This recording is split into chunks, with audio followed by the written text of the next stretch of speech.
Komið bless og sæl, gaman að fá að vera hérna með ykkur í dag. Ég heiti, sem sagt, eins og komið hefur fram nokkru sinnum, Þuríður Helga Jónasdóttir og hérna nú ekki sérfræðingur í matreiðslu en mikil áhuga manneskja hins vegar það. En ég hef hins vegar verið í þessum skóla hérna, þannig að ég alveg bara nokkra minningar að poppa hérna upp. Ég var sem sagt hérna í leiðsöguskólanum einu sinni og þá satt maður hér á fyrirlestrum og þurfti stundum að standa hér og tala líka. En ég ætla sem sagt að fjalla mat í dag og það ekki eins og það sé eitthvað smáefni, það náttúrulega spannar vítt og breitt. Ég núna búsett í Skagafirði. Eftir að ég var hér í leiðsöguskólanum að þá vann ég við það í nokkur ár og hef svona komið víða við. Og líka sem sagt, innanhúsarkitekt og hef svona verið, eins og ég segi, farið svolítið víða og fór svo seinna í hagnýta menningarmiðlun í Háskóla Íslands. Og þar fór ég aðeins að fjalla mat og matarmenningu og tók lokaverkefni þar sem ég gerði bók matarmenningu. Og flutti svo í Skagafjörðinn og svo kom að því að ég fékk þetta tækifæri að kenna námskeið við Háskólann á Hólum, Myndahólum. Þarna skólahúsið, þetta svona einn af minni háskólanum á landinu en þarna sem sagt ferðamáladeild og svo kennd líka fiskilíffræði og hesta, allt hesta. Og ég sem sagt fékk þetta tækifæri að taka við námskeiði sem að deildarstjórinn hefði verið með og heitir Matur og menning. Hún ein af þessum upphafsmanneskjum Laufey Haraldsdóttir að Matur héraði meðal annars og hefur rannsakað mikið mat og matamenningu. Ég er búin að kenna þetta nokkru sinnum og þessi fyrirlestur hérna fyrir ykkur í dag, hann svona byggður á þessu efni sem ég hef notað í námskeiðið en það gefur auga leið að það er mikið efni að fara yfir og ég mun svona bara fara vítt og breitt svolítið þetta. Nú, það sem að ég byrja á að fara svona aðeins í kannski sögulegt samhengi og félagslegt því að matur náttúrulega gríðarlega mikilvæg félagslega og síðan fer ég í þetta með matarferðaþjónustuna sem þetta lykilatriði í náminu á Hólum. Þar sem fólk svona kynna sér tækifæri í ferðaþjónustu sem að liggja einmitt oft í matarferðaþjónustu. Nú ég sem sagt ákvað að byrja á þessari fyndnu mynd vegna þess að þegar ég hugsa mat í eldgamla daga þá dettur mér mjög oft í hug Fred Flintstone. Hver mann eftir Fred Flintstone hérna? Steinaldamennirnir. Og ég get sagt ykkur það ég sá það sko í svarthvítu fyrst. En þessi mynd af henni með risaeðlu rifin þarna finnst mér mjög skemmtileg. En í upphafi þá má kannski segja að fólk hafi verið ýmist veiðimenn og safnarar. Þá var fólk sem sagt veiddi sér til matar og safnaði því sem fannst í náttúrunni. Og síðan þróast það út í landbúnað og fólk fyrir að rækta markvisst. Og síðan náttúrulega kemur að því að fólk fyrir að nýta fleiri auðlindir eins og sjávarauðlindirnar og þessar. En fólk var svo að borða bara þetta það sem var heima hjá þeim. Það var ekkert verið að kaupa mikið. Það voru kannski vöruskipt og svona en það var lítil verslun. Á Íslandi var þetta náttúrulega sérlega erfitt. Við byggum við mikla fátækt og einokun, verslunar einokun. Þannig að það var lítið úrval. Og svo náttúrulega okkar matarhefðir eins og þið vitið sjálfsagt úr ykkar námi mjög sérstakar vegna skorts á meðal annars salti. Og þess vegna erum við með allan súrmat og reyktan mat og þess þar. Þarf að stilla eitthvað eða? Ég ætla bara að dekka ljósinu. Já. En allavega, þróunin svo þessi að það verður meiri vélvæðing og meiri framleiðsla náttúrulega í þá verksmiðum. Og það sem hefur breyst náttúrulega hefur mest gerst á 20. öldinni. Og það vegna tilkomu vélvæðingar og breytingar bara á þjóðfélaginu svo á Íslandi þar sem mjög margir flutt úr sveit í borg og þar fór fólk að vinna. Það var til dæmis hérna á Íslandi á stríðsárin breytt alveg gríðarlega miklu. Þá var allt í einu gat fólk farið að fá laun fyrir vinnuna sína og versla sem sagt í verslunum sem hafði ekkert endilega verið sjálfsagt áður. Og á þessum árum þetta ennþá mikil framleiðsla bara á heimilum. Fólk ennþá að vinna með hráefnin heima hjá sér. en ekki að kaupa það út í búð tilbúið. Nú svo hefur Ísland að sjálfsögðu mikla sérstöðu hvað varðar matarúrval, bara úrval vegna hnattstöðu okkar. Við náttúrulega verðum alltaf háð því að flytja inn mat hérna. Og svo náttúrulega veðurfar og gróðurskilyrði. Og svo verður þessi hnattvæðing, það er talað að hún hafi kannski byrjað svona á 10. áratug síðustu aldar, upp úr aldamótum, að það verður rosaleg breyting. Hnattvæðingi þýðir í sjálfu sér bara mikil hreyfing á bæði fólki og vörum í heiminum. Og við höfum séð þetta náttúrulega mjög greinilega í ferðaþjónustunni hérna, þar sem hún hefur náttúrulega vaxið gríðarlega, og það er ekki eingöngu vegna þess að við höfum verið að auglýsa okkur með Inspired by Iceland og allt þetta, heldur þetta einfaldlega á heimsvísu aukning í ferðaþjónustu og það er þessi hnattvæðing. Þýðir meiri ferðalög og menningarheimar mætast. Við ferðumst víðar, við kynnumst öðruvísi mat og svona. Þegar Íslendingar byrjuðu að ferðast, þá voru þeir að fara til Spánar, tóku með sér heim ýmsar, voru að fara þar í sóllandaferðir, komu svo heim og voru með svona nýjungar sem þeir upplifðu þar og fóru að prófa hitt og þetta. Þannig að öll þessi hnattvæðing hefur haft mikil áhrif á ýmsan hátt, á matarmenningu. En hvað er eiginlega málið? Meina mat. Allir alltaf að tala um mat. Þetta er ekki allavega, finnst mér það. Og allar kaffistofur, það er alltaf verið að bera saman sögur. Hvað var í matinn? Hvað ætlar að hafa í matinn? Ég var með boð, ég hafði þetta og svona. Og þetta er bara óskaplega stór hluti að sjálfsögðu okkar lífi. Og það er ekki bara því hann er lífsnauðsynlegur til þess að lifa af. Heldur vegna þess að þetta er svo félagslegt líka. Nú að matvælaiðnaðurinn, hann er nú svo stærst í heimi, skilst mér. En það sem kannski er mest spennandi í þessu samhengi er hversu matur er félagslega mikilvægur og við þekkjum öll að setjast til borðs með vinum með ættingjum og njóta matar og samvista. Oftast er það jákvæð athöfn að borða með einhverjum. Og svo eru náttúrulega veislur og hátíð sem við höfum tækifæri til þess að gleðjast yfir einhverju og þá er matur í lykilhlutverki oft á tíðum. Þegar ég gerði þetta lokaverkefni mitt í háskólanum, þá kom nú til á því að eiginlega ég sem sagt var alveg ríkalega matvönd sem krakki og átti mjög erfitt með að borða mat sem ég fannst ógeðslegur, sérstaklega allt sem var svona slepjulegt. Og það leiddi til þess að á seinni, þegar ég eldist og fór sjálf að elda, þá fór ég að elda, ég þurfti alltaf að vita hvað var í öllu og þurfti að vanda mig mikið og reyndi að gera mikið frá grunni og elskaði það. Og ég var svo heppin að búa á Ítalíu nokkur ár þar sem ég kynntist því að eiga kryddjurtir út í garði og svona. Svoleiðis að ég fer að fara í þetta allt saman. Síðan því ég fer í þennan háskólan og vel mér verkefni til að klára þetta nám mitt, þá ákvað ég að gera bók sem var byggð á því að ég gerði hélt eitt matarboð á mánuði í 12 mánuði, heilt ár. Og þetta voru 3 rétta boð alltaf, yfirleitt helgi. Ég bauð svona vinum, ættingjum og ég reyndi að hafa matinn árstíðatengdan á Íslandi. Það var eiginlega rannsóknin gekk svolítið út á það að athuga hvort hægt væri að vera bara með árstíðabundi mat á Íslandi á 21. öld. Og þetta reyndar, það kom margt í ljós. Það kom í ljós til dæmis að ef ég ætlaði bara að vera með íslenskt þá hefði þetta orðið hundleiðilegt. Þannig að við erum háð þessum innflutningi. En það sem ég kannski tók með mér út úr þessu ekki síst voru allar þessar góðu minningar, matarminningar. Þar sem að maður situr með vinum sínum og þá poppa upp minningar þegar maður er að borða með öðru fólki. Þannig að félagslega er þetta alveg risastórt mál. Það geta verið þessar neikvæðu félagslegu hliðar, sumum finnst óþægilegt að borða í návist annarra.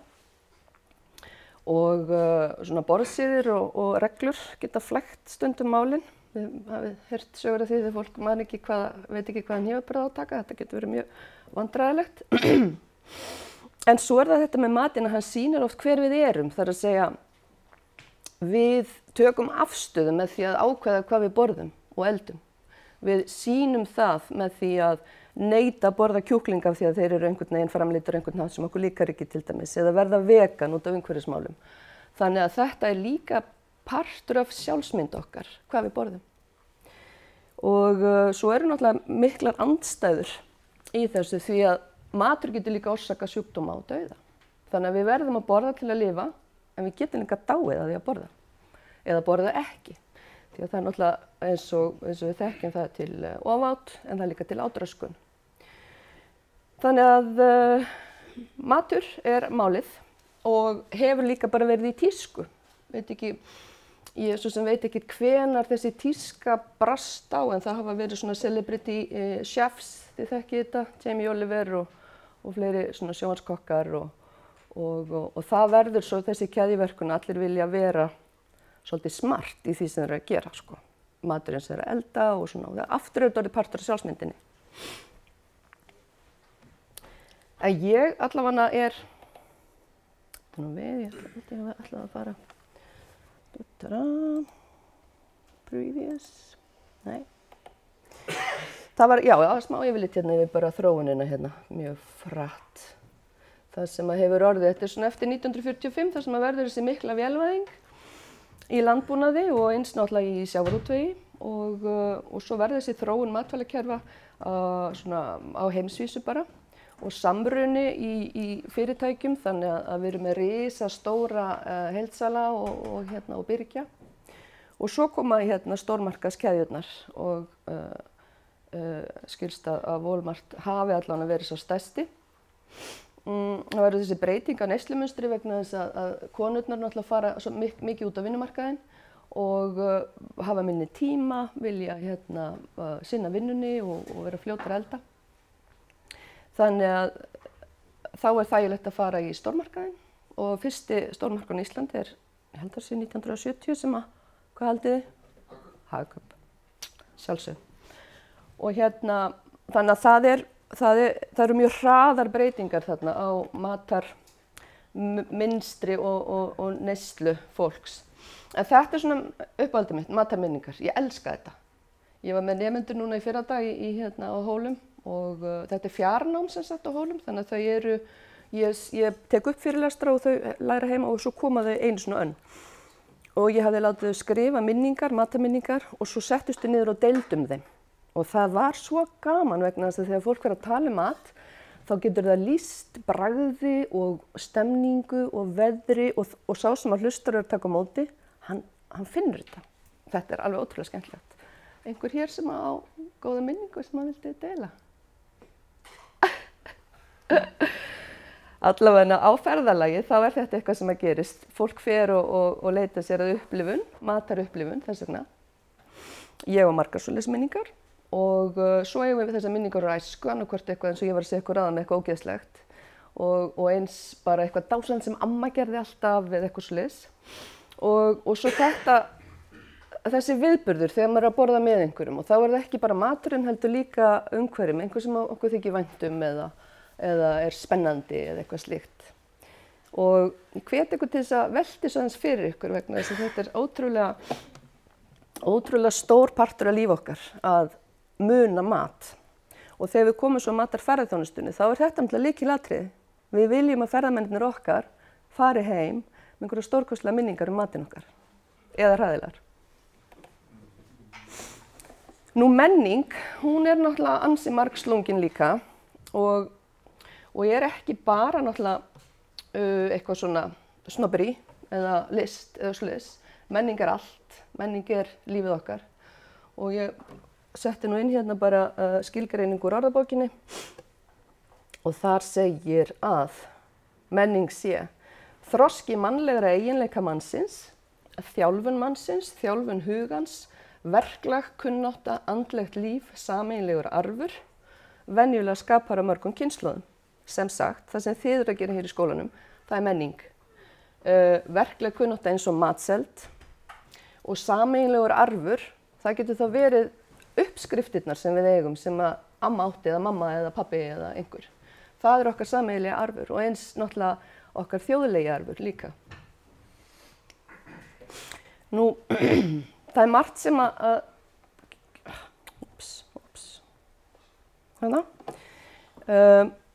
bara mjög snöggt að koma aðeins inn á trúarbrögð vegna þess að þau hafa að sjálfsögðu haft mikil áhrif á þróun á matarmenningu gegnum aldirnar.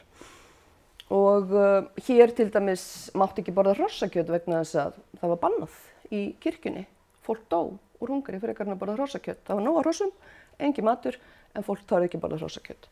Hins vegar er í öðrum trúarbrögðum eins og til dæmis, til að nefna bara hérna gyðingdóm. Þar náttúrulega, þið þekkið þetta sjálfsagt, borða ekki svínakjöt, dýrafitu eða aðra fæðu sem ekki kosher. Þið hafið séð væntanlega eða hugsanlega einhverjir í útlöndum veitingastæði sem eru kosher eða sérhæfa sér kosher. Og það eru bara reglur sem eru í handringunni á matnum almennt. Síðan eins og í Íslam náttúrulega sem líka með, það náttúrulega fasta innan við 5 stoðum. Það náttúrulega rosalega margir sem eru móðmesstrúar og margir sem fara eftir þessu. En ekkert allir, við vitum það líka. Og Kóraninn sem sagt bannar neyslu svínakjöts, svínakjötsafurða og blóðríks matar. Og svo halal kjöt, þið þekkið þetta örugglega betur en ég, það sem slátrunar aðferðin þegar verið að slátra dýrum. En fyrir okkur sem tökum á móti fólki, oft sagt að við ætlum ekki að fara að breyta okkur hérna til þess að taka á móti einhverju fólki, en við verðum samt að bera virðingu fyrir þeirra menningu og stundum verður að taka tillit til þessara þátta því þetta það mikilvægt í menningu fólks. En matarferðaþjónusta, hún hefur vaxið. Ég náttúrulega í kennslunni og hólum og þar maður alltaf að skoða einhverju svona fræðigreinar og svoleiðis. Og þar sem sagt, hefur orðið gríðarleg aukning á rannsóknum á mat. Upphaflega var það kannski bara út af næringarfræði þessar. En svo fór það að fara út í þjóðfræði og mannfræði til þess að rannsaka hreinlega hegðun okkar í sambandi við mat. Og ferðaþjónustan, hún svona svolítið þverskurður oft, eða altså ferðamálafræðin þverskurður af mörgum greinum. Og meðal annars mannfræði og þjóðfræði oft á tíðum. Þannig að mikið af þessum rannsóknum sem notaðar eru í ferðaþjónustu eru fengnar úr þessum greinum. Og svo komin alveg sér fræðigrein sem bara matarferðaþjónusta, þannig að það fullt af greinum, svona ritrýndum greinum sem að fjalla þetta. En eins og ég nefndi áðan með hnattvæðinguna, eða alþjóðavæðinguna, þá spilar hún stórt hlutverk í þessum aukna áhuga á matarferðaþjónustu. Og eins þeirri uppbyggingu sem hefur orðið í greininni, ekki bara hér á Íslandi heldur víðar. Og hnattvæðing þýðir náttúrulega aukinn útflutningur, eða eins og ég sagði áðan, hreyfing á vörum á milli landa. Og svo náttúrulega í nútímanu hjá okkur, samfélagsmiðlar, það alveg partur af hnattvæðingu vegna þess að það þessi tenging sem verður á milli menningar og landa og heimsálfa. Og þið vitið hvernig þetta fólk alltaf að taka myndir af mat það ekki og setja á Instagram. Það ótrúlega mikið það. Ég að borða þetta í dag og það kemur á Instagram og þú ert kannski í útlöndum og þú borðar rosalega góða mat og þú tekur mynd og segir ég var að borða þetta hér. Í einhverjum tilfellum getur orðið til þess að einhver annar aðili ákveður, já ég verð að fara þarna og smaka þetta lítur vel út. Þannig að þetta hefur rosalega áhrif. En það sem hefur líka gerst það, fólk óttaðist það að það yrði svona mikil einsleitni út af hnattvæðinguna, það yrði bara McDonald's út allt og Pizza Hut og yrði ekkert annað. En þá varð ákveðið andsvar sem var þetta að fara í lokal og búa til staðbundinn mat og gera eitthvað eftirsóknarvert sem var bara hægt að fá á þessum stað. Og þá erum við komin að þessu sem er lokal eða svæðisbundið eins og við förum aðeins í eftir líka. Og þessi eftirspurn eftir þessu jókst mjög. Og fleira hefur svo sem haft áhrif, það þessi vandamál í matvæleiðinaði sem þið þekkið líka. Sjúkdómar, þar sem að í Bretlandi, hvað hétt aftur? Kreutzfeldt þarna? Já, alveg rétt, kúariðan, það var skelfilegt. Hafði rosalega áhrif í Bretlandi veit ég og það var það í raun og veru var til þess að margir brugðust við og fóru að reyna að búa eitthvað til sem aðdráttarafl til þess að vinna á móti þessum slæma áhrifum af þessu. Umhverfismál náttúrulega sem við þekkjum í dag, margir sem eru að huga að því og velja þar af leiðandi að breyta, þetta er ykkar viðfangsefni hérna í dag sjálfsögðu, allt svo umhverfismálin og hérna sjálfbærnin og heimsmarkmið Sameinuðu þjóðanna þetta ganga öll út á þetta núna. Þannig að það er margt sem að hérna hefur áhrif á það eða semst það er margt sem orsakar þennan aukna áhuga og vöxt. Og það sem að líka hefur gerst sem sagt breyttar aðstæður á dreifbýlum svæðum. Þessi fólksflótti, stundum kallaður, sem að hófst þarna fyrir stríð, eða semst á milli stríðana getur maður sagt, þarna í kreppu á Íslandi, 1920-30 og hann hefur ekki hætt, það er bara haldið áfram og við höfum heyrt sögur af því fréttum að kvótinn, hann flyst á milli bæjarfélaga og verður til þess að það enga vinnu að hafa og hvað gerist þá, fólk verður að flytja og fá sér vinnu og lífsviðurværi. Grunnþjónustan skerðist og þar af leiðandi náttúrulega þarf fólk að leita eitthvað annað. Og eitt af því sem var svona viðbragð við þessu var einmitt þetta að reyna að efla ferðaþjónustu, margir bændur, þeir fóru út í ferðaþjónustu samhliða sem sagt því að vera bændur. Og byggðaþróun hefur kallað á þetta og það er verið að vinna ég veit ekki hvort að við hér tala brothættar byggðir, það er verkefni sem að Byggðastofnun stendur fyrir og er í mjög litlum bæjum, byggðarlögum, þar sem að hérna fólk hefur flutt í burtu og verið að reyna svona allavega að stöðva þá þróun eða þá snúa því við og það er oft settur peningur þá í ferðaþjónustu, kaffihús, eitthvað þessar, til þess að hjálpa fólki að hérna lifa af í þessum bæjum. Hvað er þetta sem hún er hálftíma? Heyrðu, ég þarf eitthvað að haska mér hérna aðeins. Sem sagt, aðeins að fara hérna í hugtökin sem notuð í matarferðaþjónustu.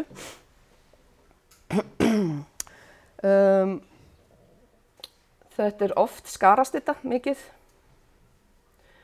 en það er svona blæbrigða munur á þessum heitum. Culinary tourism er kannski svona það algengasta og svo náttúrulega bara food tourism. Það er svona almennara, getum við sagt. Þegar svo farið að tala gastronomic eða gourmet, þá er verið að tala meira svona bæði fitnessstaði og fólk sem að ferðast beinlínis til þess að leita að mat. Það heyrir af einhverju veitingastað, einhverju landi og ákveður, ég er bara að fara á þennan stað. Og hefur svolítið fyrir því að gera það. En eins og ég segi, þetta er allt notað í bransanum og svo er svona aðeins local food tourism er náttúrulega það sem verður að satsa á svona sjálfbær á hérna svæðis. Hér er aðeins nánari skilgreining á þessu. Þetta er svona, maður ímynda sér þetta svona á ás. Það er að segja, hérna megin erum við með þá sem að ferðast eingöngu til þess að finna matinn sem þeir verða að smakka, eitthvað algjörlega spesial. Og hinn megin þar erum við með þessa sem að ferðast og borða þeir neyðast til þess, bara fyrir orku. Fara þá gjarnan á staði sem þeir þekkja, eins og þessa McDonald's, Pizza Hut og svoleiðis. Já, daltið svona tengist. Þessi rural urban þarna, það er svolítið skemmtilegt. Það eru þeir sem að hérna sækja markað og hátíðir. Það er svona meiri uppfylling í ferðalagið. Það er svona farið á staðinn og svo farið að gá, já, býttu nú, það er spennandi hátíð þarna, best að kíkja á hana. Ekki það að þeir velja hátíðina fyrst og farið til landsins svo. Þannig að þetta er svona aðeins breytist. Nú, ef við spáum aðeins í það hvað þessi ferðaþjónusta, matarferðaþjónusta gerir. Maturinn er notaður núna í auknum mæli í bara ímyndasköpun áfangastaða og fyrirtækja. Og hann er svolítið gott dæmi líka um þessa spennu sem hefur skapast á milli þessara hnattvæðingar og hinn staðbundna, það kallaði þetta global og lokal. Og þetta er alltaf skemmtilegur hringur ef maður fer að spá í það vegna þess að einhver býr til stórkostlega rétt í einhverju pínulitlu þorpi einhversstaðar út á landi. Einhver kemur og borðar matinn, verður hrifinn, skrifar umsögn á TripAdvisor og hvað gerist? Það er orðið global. Það sem var lokal er orðið global. Og þannig virka þessi samfélagsmiðlar okkar. En auðvitað gríðarlega mikilvægt að bragð og gæði sé í lagi. Það þýðir ekkert að fara að bjóða upp á eitthvað rusl, því að það líka kemur bara í bakið á fólki strax, eða ekki? Þessi máltíð, hún gæti orðið alveg bara besta upplifun ferðarinnar. Og það náttúrulega stórkostlegt ef það tekst. Og það hlýtur að vera alltaf markmið hjá þeim sem fer út í matarferðaþjónustu að gera eitthvað uník, eitthvað sérstakt og einmitt með þessar minningar í huga, að búa þær til. Svo er talað um þetta að selja áfangastaðinn. Það er sem sagt, þá ertu með stað og þú býr til einhverja vöru á staðnum sem er þá partur af þessu að búa til eftirsókn eftir staðnum. En svo er þetta það sem að kalla svona authentic, ekta. Það er líka stórt mál og mjög svona, hvað ég segja, það er umdeilt hvað er authentic og ég fór einu svona á veitingastað í London. Ég sagði ykkur að ég bjó á Ítalíu einu sinni, þannig ég tala ítölsku. Og svo var ég í London með vinkonu minni og við ákváðum að fara út að borða. Og það er gott að fá sér pasta, förum einhvern ítalskan stað. Og hún segir, já, ég veit eitt góðan stað hérna. Og sá stað var lokaður, svo við löpuðum aðeins lengra. London stór borg og mikið af veitingastöðum. Og við förum þarna inn á einhvern stað, ítalskan, og komum inn og það er ítölsk músík og ekkert voðalega stór staður. Dúkar á borðum og svona við setjumst og fáum matseðil og hann er á ítölsku og ensku. Og svo kemur þjónn og hann talar svona með hreim og dökkur yfirlitum, eða ekki dökkur heldur svona ítalalegur skulum við segja. Og svo er þarna kall, lítill kall sem að lappar og hann er svona viskust ekki á öxlinu og lappar svona. Alltaf kallast þeir eitthvað svona á og svona. Og mjög ítalskt, svo ítalskt. Svo kemur maturinn, hann var alveg ágætur. Og svo eftir að við vorum búin að borða þá hóa ég í kallið með viskustykkið og segi svona á ítölsku. Já, er þetta svona fjölskyldufyrirtæki? Það var alveg leit þannig út, sko. Og einhverjir svona 3-4 þjónar alltaf að svona gantast eitthvað og kallast á eitthvað, mamma mía og eitthvað. Og hann sest niður hjá mér og hann hvíslar, nei, ekki af áttum það, ég er frá Spáni. Nú segi ég, já, eru þið ekki Ítalir? Nei, það er engin Ítali að vinna hérna, bara kallinn á barnum. Og hugsanlega voru þetta bara Bretar. Þeir bara fóru í leikrit, bjuggu til ítalska veitingastað og við vorum hamingjusöm, við borðum ágætan mat og við fengum stemninguna.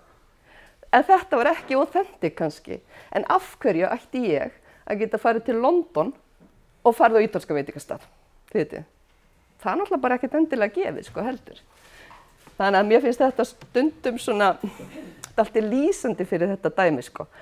Ekta eða ekki ekta og hvað viljum við? Hvað viljum við kaupa? En það er já, þetta er nú svona fræðilegt hérna aðeins. Það var svona, 1990 held ég sem að þessi þjóðfræðingur, Lucy Long, kom með þessa skilgreiningu svona fræðilega á þessu sem heitir culinary tourism. Að matur er miðill, áfangastaður og drifkraftur. Við erum að fara bara hratt yfir þetta því þetta er meira svona bara einhverjar skilgreiningar. Og matur í ferðaþjónustu snýst meðal annars það að hópar koma á framfæri sögu sinni og byggja upp markaðsvæðin og aðlaðandi ímynd í gegnum mat og matarmenningu. Þessi Erik Wolf, hann er sem sagt,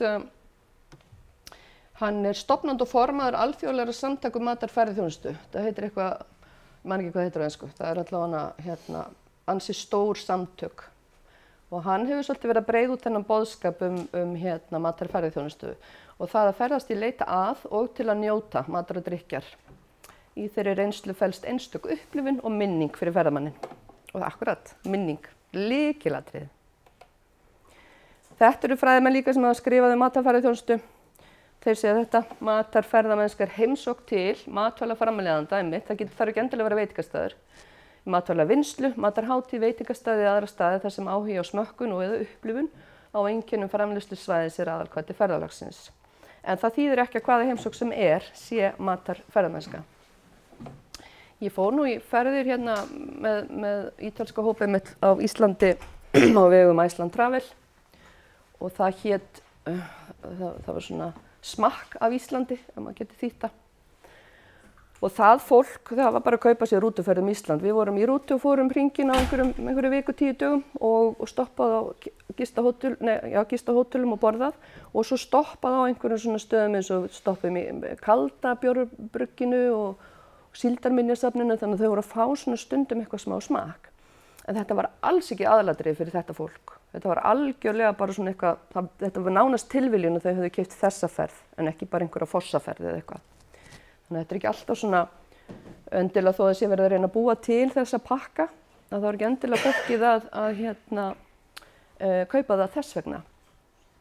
Þessi matarferðamennska sem kallast niche ferðamennska, nikja segja sumir, og það er þýtt sem silluferðamennska, þá er þetta bara alls konar ferðamennska til og hér er þessi ferðamennska sem er þessi matar. Og það sem sagt eins og við tölum áðan að maturinn er aðalhvati og afþreying. Og þessu fólki fer fjölgandi, kannski af því að matur er í tísku. Líka vegna þess að fólk á meiri pening virðist vera, þeir sem ferðast allavega á tíðum fara þá að velja sér svona sérstakar ferðir. Þarna er enn ein svona skilgreining, bara þessi er líka þjóðfræðingur minni mig. Já, þjóðfræðingur. Og að sem sagt jákvæð matarupplifun auki gildi ferðarinnar. Það er náttúrulega líka ömurlegt að fara eitthvað og kaupa sér mat og hann er vondur. Hrikalega spælandi. Þetta er nú eina af mínum uppáhalds hérna. Culinary art is the only art that involves each of the 5 senses. Þannig að við erum líka að nota heyrnina. Vitið hvernig þið bítið eitthvað það er svona, það er bara partur af þessu. Ef þú bítur eitthvað sem er lint en á að vera stökkt, það er hundleiðir. Þannig að þetta er svona, já, áframhald á þessum. Já, talandi upplifun, þetta er svona myndir af spennandi mat í útlöndum. Einhver smakka beer balls? Nei.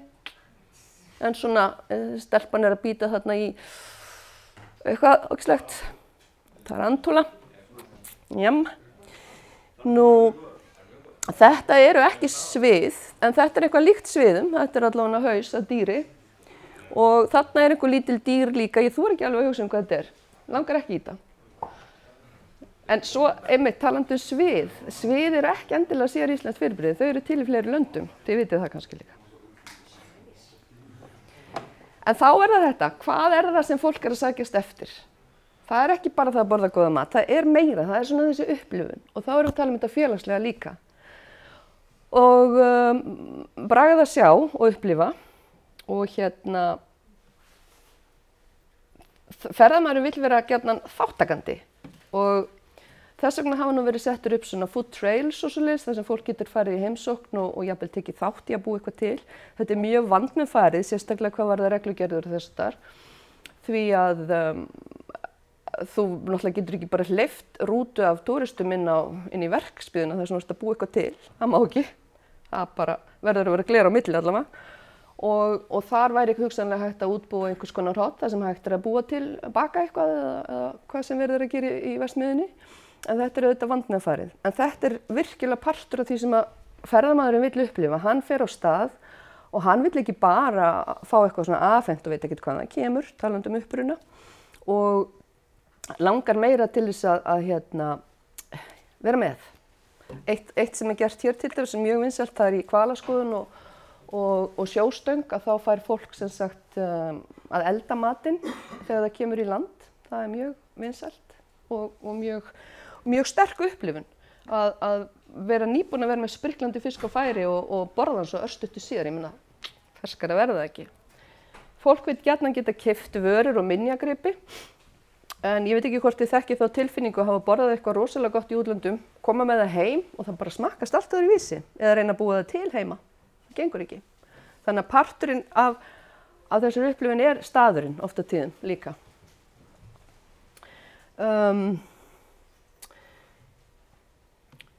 Kaupa vöru og minjagripi á, sjá hvar og hvernig er búið til, gera sjálfur og eins þetta skilja hlutverkið í menningun og sögunni þar sem þið eruð. Hver hefur komið í Glaumbæ í Skagafirði? Það er kaffihús, Gulahúsið, já. Þar er verið að búa til þessa stemningu sem var í gamla daga, sem eru pönnukökur og lummur og svona allir konurnar eru í svona síðum pilsum og allt svona gamalt og gott og þar raunverulega verið að vinna með þessa menningu okkar, kökumenninguna. Það er mjög skemmtilega gert. En bara auðmyndasköpun, hvert ég komin?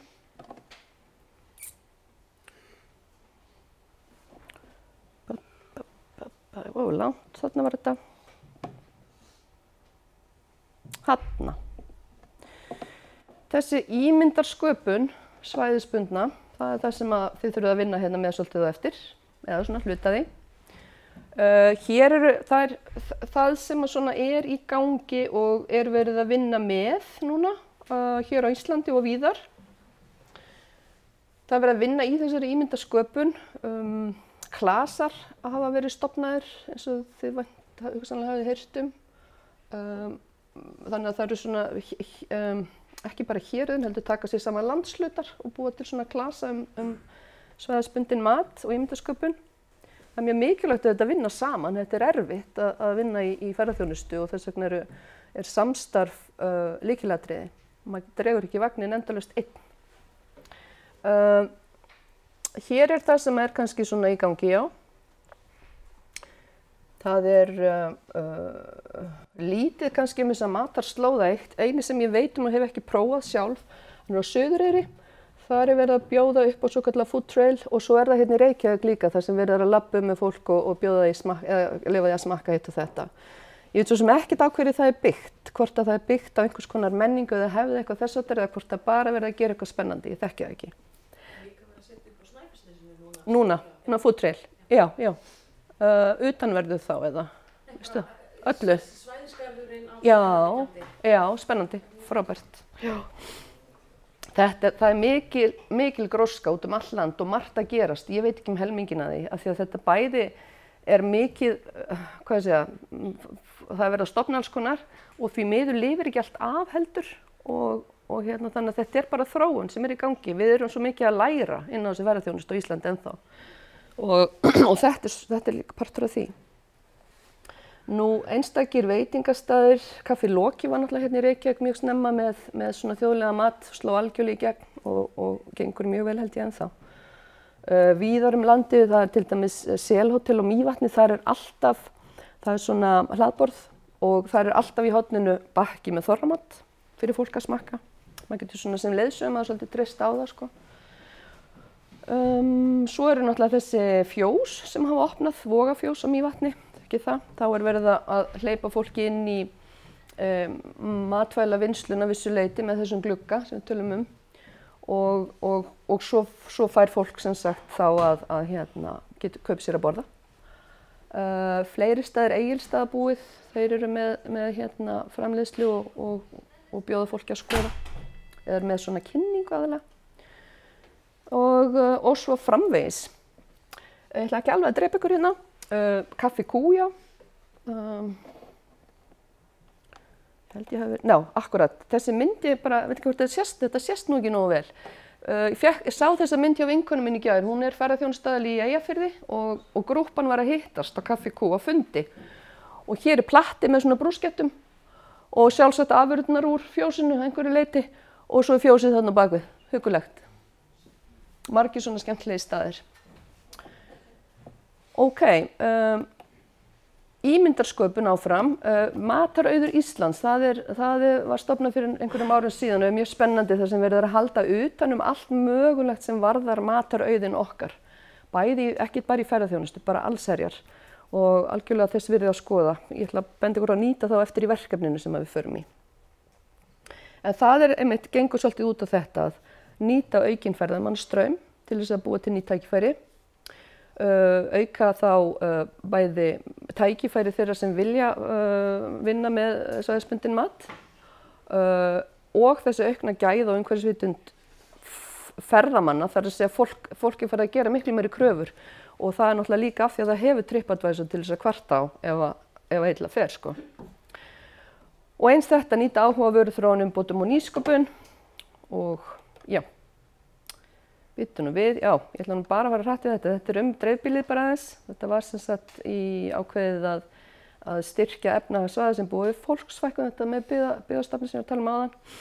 Hér vísun í fræðina aðeins, en það eitt í þessu að á Íslandi dreifbýli öðruvísi heldur en í öðru löndum vegna þess að hér svo mikið dreifbýli. Erlendir ferðamenn sem hingað koma, þeir hugsa með sér bara guð mig góður, hvað gerið þið hérna og hérna? Hvernig fara börnin í skóla? Og allt þetta, og því að þau sjá ekki sko hús, alveg bara hús við hús. Finnst þetta alveg stórkostlega afskekt allt saman. Hérna eru þessi orð aðeins, lokal og regional og landsbyggð, þetta ekkert sem að það svo sem að, hér eru þessi klasar sem ég nefndi áðan. Þeir eru misvirkir og getur vel verið að eitthvað sé, já ég held að sé nú ekkert á þessu hætt, en matarkistan Skagafjörður, það sem ég bý í Skagafirði, þannig að þetta nú svona mitt svæði og Laufey þessi sem deildarstjóri minn í ferðaþjónustunni, hún stofnaði þetta, hún þjóðfræðingur og vann með þetta, þannig að það hægt að skoða þetta allt saman. Það sem ferðamenn vilja, þeir vilja upplifun, gæði og hreinan íslenskan mat, segir Bændablaðið og ekki lígur það. Þetta byggt á rannsókn ferðamálastofu.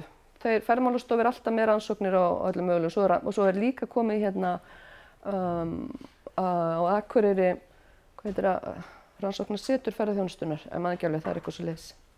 Herði, ég ætla að láta þetta gott heita.